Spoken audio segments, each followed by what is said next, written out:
Madam President, today the U.S. House of Representatives begins marking up H.R. 1, the Tax Cut and Jobs Act. And as the U.S. Senate continues to debate tax cuts, I'm reminded by a speech that former Democratic President John F. Kennedy delivered in New York City in 1962. In fact, it was December of '62. And let me quote President Kennedy.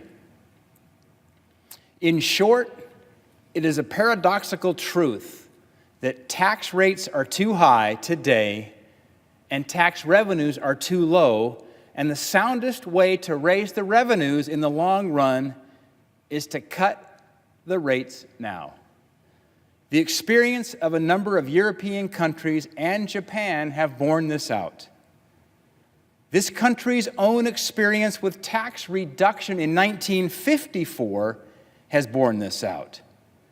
And the reason is that only full employment can balance the budget, and tax reduction can pave the way to that employment.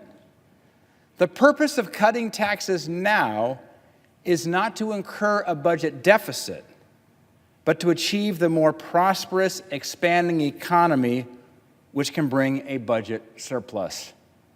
President Kennedy went on to say this, I repeat, our practical choice is not between a tax cut deficit and a budgetary surplus. It is between two kinds of deficits, a chronic deficit of inertia as the unwanted result of inadequate revenues and a restricted economy, or a temporary deficit of transition resulting from a tax cut designed to boost the economy, increase tax revenues, and achieve, and I believe this can be done, a budget surplus. The first type of deficit is a sign of waste and weakness. The second reflects an investment in the future. If somebody just tuned in, they might think I was quoting perhaps President Reagan or perhaps some other Republican leader. This was President John F. Kennedy in 1962. We need to cut taxes once again and to put money back into the pockets of the American people. I can tell you that Montanans need more jobs, but importantly, they need better paying jobs. Most importantly, they need bigger paychecks. The best way to give Montanans a pay raise, how about cutting their taxes? We need tax cuts.